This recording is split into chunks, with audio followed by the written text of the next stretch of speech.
Welcome to another episode of The Shredder Show today. Today we're going to go an off-the-cuff Q&A. So I have no idea what these questions are. So if I get thrown under the bus or anything awkward, I'm just going to have to go with it on the fly and we'll just see what happens. So I've got my main man, Michael, who's hiding behind the camera because he doesn't want to be on camera because he's worried about all the girls who are going to be creeping on him on Instagram afterwards.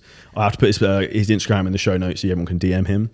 But he's going to throw out the questions to me and I'm going to freeball them from there. So first question, Michael, what are we going for? Okay, let's start simple. Who would you like to work out with? Can't narrow it down to one person. Two people. Let's split them into two. Okay. Male and female. One male, one female. I'm not gay, but could I have two men? Okay. Okay, I'm going to go two men. I want to go Mike O'Hearn. Mike O'Hearn for me is like the OG in terms of the guy's 52 years old. He's jacked, really successful, looks insane. So like, guy must have the strongest joints in the world. So Mike O'Hearn would be one. The other one is the GOAT is Jay Cutler. So I really like Jay Cutler. Obviously, I've got a similar sort of haircut, blonde, blue-eyed, Mr. Olympia for 4 years. And he was also in his prime as I was growing up. So those would be the two that if I could train with anyone, I'd really like to train. I'm hoping that I'm going to the Olympia in Vegas in December, that my Frank knows Jay Cutler loosely. He might be able to try and set me up with a workout with him for my birthday. It's my birthday, December the 18th, if anyone wants to buy me, I think. So yeah, those would be the two. Okay, so who are the three biggest influences on you for training or nutrition?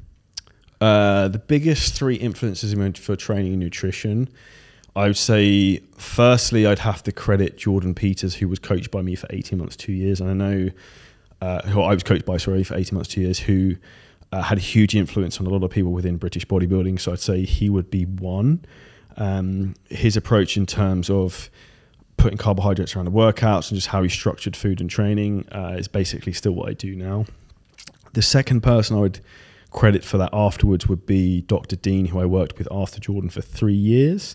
Dean is probably the most intelligent man in the world when it comes to health supplementation and just like thinking outside of the box, dealing with health issues, whether it be blood pressure, digestive health, whatever it might be. And I've learned a huge amount of knowledge from him, which I've now been able to pass on to my coaching team and pass on to my clients to help people all over the world and impact them.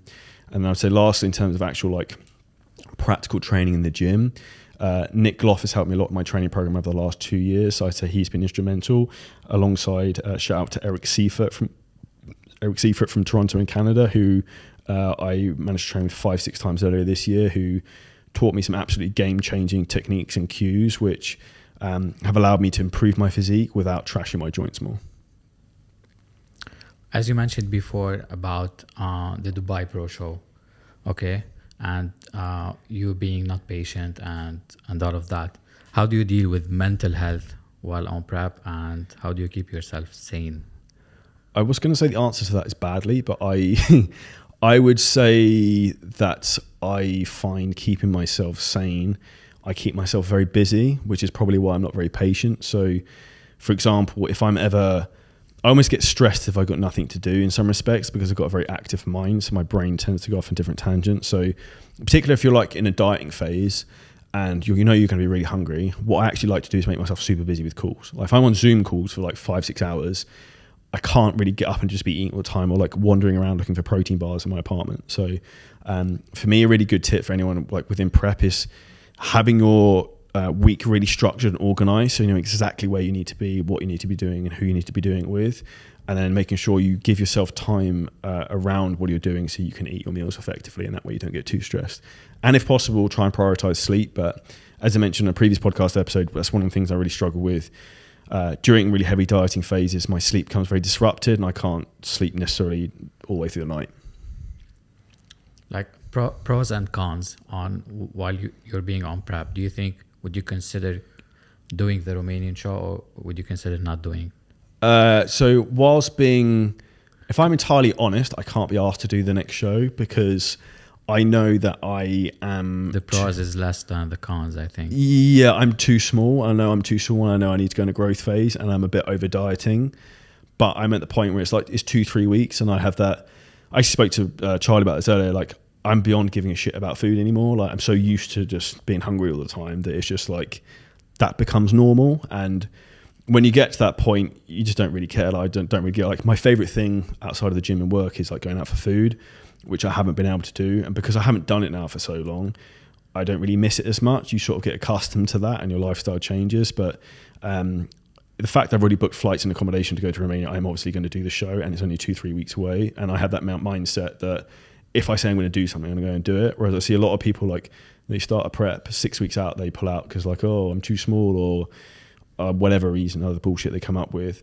And I think one of the most important things is like staying true to yourself, because too many people will set a goal, say they're going to do something, and then they don't do it. And what actually really happens is they're destroying their own confidence within themselves. Because if you say to yourself, I'm going to do X, and then you don't do it, you then don't believe in yourself anymore, because you know that you're the sort of person who says something but never sees it through.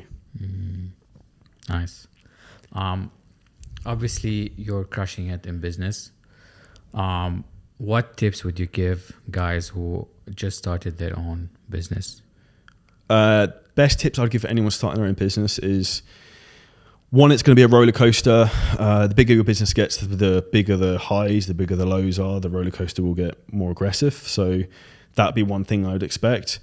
2, work really fucking hard every single day. I think the huge mistake a lot of people make is they expect it to be easy.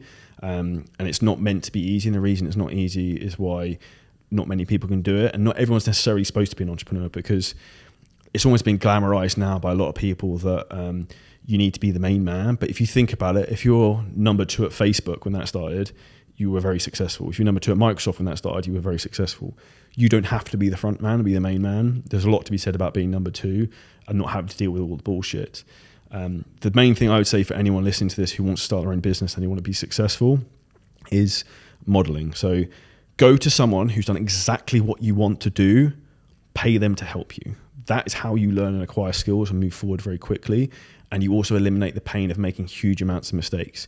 I'm still doing this now, like hiring mentors to help me to get to the next level with what I want to do, because you don't know what you don't know. And a big mistake too many people make is they spend their money on flashy shit. Like in Dubai, I see like influencer idiots like renting Lamborghinis and stuff like that, but they won't invest in themselves. And that's where you need to understand that, like, instead of investing money in crypto or property or whatever, if you've got like 10, 20,000 pounds saved away, invest that money in you, because that's the best investment you'll ever make.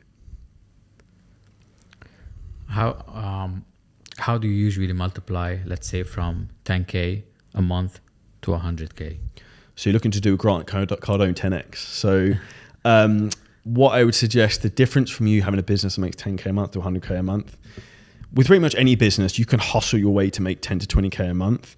But the reality for you to get to 100K a month is a completely different ball game. So to get a business to basically go from 10 to 20K to 100K is going to come down to 2 things. 1 is going to be systems, 2 is going to be people.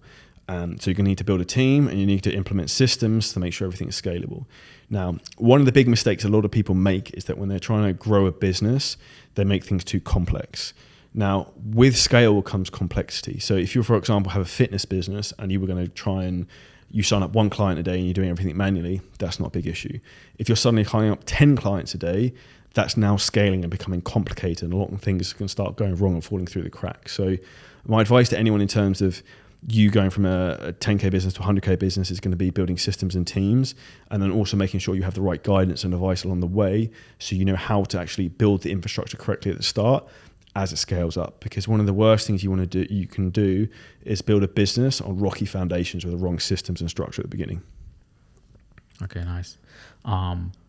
What do you do to bounce back after a loss in business, usually? So I don't know if it ever comes across, I don't know if you ever noticed this, I actually get a lot of anxiety all the time, which is why I'm probably quite highly strung. And the best way I deal with things is taking action. So mentor to me, Craig Ballantyne, talks a lot about action beating anxiety. So if there's ever anything I'm anxious about, I go fucking all in and trying to fix and deal with that problem as quickly as possible, because then it's not like lurking over you like a shadow. So a big mistake, I think, like thinking about that a lot of people don't take into consideration when it comes to business, is thinking that no one really thinks worst case scenario. Everyone presumes everything's going to be fine, and that's why it's always good to have backup options. So for example, my Instagram account got disabled in January. Fortunately, I got it back, but I also had a second Instagram account. Always think about having a backup option is really important. And when it comes to bouncing back in business, I'd say the main thing is just staying relentless and just taking it day by day and doing what you can do. In particular with some of like the economic things that are happening with the world right now. And like what happened with the COVID scenario, a lot of people's businesses fail, but you've also got to see like every challenge that comes to you is an opportunity to learn something and maybe a new opportunity to grow even more. Where do you see yourself and your brand in 5 years from now? So if I start with the brand, so with CJ Coaching, I want that to grow to be the #1 fitness business in the world. And I want to see that, I want us to have 5,000 clients on our books who we're helping globally, and helping those people to basically live healthier and happier lives, improve their longevity, improve the way they think, and actually creating a sustainable process to get them results. Because something that I'm incredibly frustrated about is that I see a lot of people trying to get quick results with clients. Now, statistically, on average, like 95% of people who lose weight will lose weight and then regain it and more, which is why it's really important to make sure that like what you're doing is sustainable for long-term results. From a personal side of things, I would be looking to continue to grow my personal brand. I've got personal goals in terms of the other businesses I have, like 7-figure scaling systems, in terms of like the fitness mastermind. Like my huge passion and drive is helping people to achieve their maximum potential, whether that be within their own bodies or within their businesses, to provide for their families and give impact around the world. And I also have a couple of other goals in terms of like, I want to try and win an IFBB Pro card. I want to achieve a certain net worth goal. I want to have X amount of properties. Like I'm looking to try and like accumulate a property portfolio in Dubai, because I think Dubai is the future of the world. So for me, that those are the personal goals I have. And what's important, I think, for people listening is that it's not necessarily important whether you hit goals, but what's the most important thing is like you set yourself a high standard to try and achieve them. Because if you set yourself a big goal and you set yourself a high standard, you might not hit the goal, but you're probably going to do pretty well if you set yourself a high standard and you hit that every single day. And the big issue I see is that people aren't setting a high standard for themselves every single day. They might do like 2-3 days of the week, but then the other 4 or 5 days of the week, they're like laying in and hitting the snooze alarm. And the reality is there's people out there like me who won't hit the snooze alarm, who will get up every single day and just do it regardless of how they feel. And those people are the ones who are going to crush you and surpass you in life. Last question would be, what advice would you give your 18-year-old self? The best advice I'd give myself when I was 18 is be true to yourself and do what you actually want to do. Because I think when I was younger, I was too afraid of what my parents thought, what other people around me thought, and I didn't necessarily push into the avenues of what I wanted to do because I was too worried about other people's opinions, rather than doing what I was actually passionate about and pursuing those things and actually having belief. Because I'm naturally a very introvert person, so I lacked that confidence. And that's why for me, I found, and I talk about this a lot in terms of like having mentors has helped me a huge amount, because having someone guide you and someone who you're working with is one of the key things that like pushes me to go to another level. Because I want to prove to that person like how good I am, be like, holy fuck, this Charlie guy's nuts. Like he works super hard, look how he's done. And like want them to talk about me to other people, being like, I'm working with this kid who's like crazy in terms of what he does and his work ethic and stuff. So for me, a huge thing I'd say is stay true to your values, do what you actually want to do, push yourself super hard, and then like don't be held back by people who don't want you to succeed. And a lot of people will try and get you to stay at their level. And if you're looking to improve in life, one of the big things you're going to have to do is cut off a lot of people, whether that be old friends, family, whoever, who can't relate to what you're trying to do because their thought process isn't on the same wavelength. I hope you guys enjoyed this Q&A of the episode. If you'd like to see more content like this, please drop me a message on Instagram with any feedback. Make sure you leave us a 5-star review and subscribe to the podcast, and we'll see you next episode soon.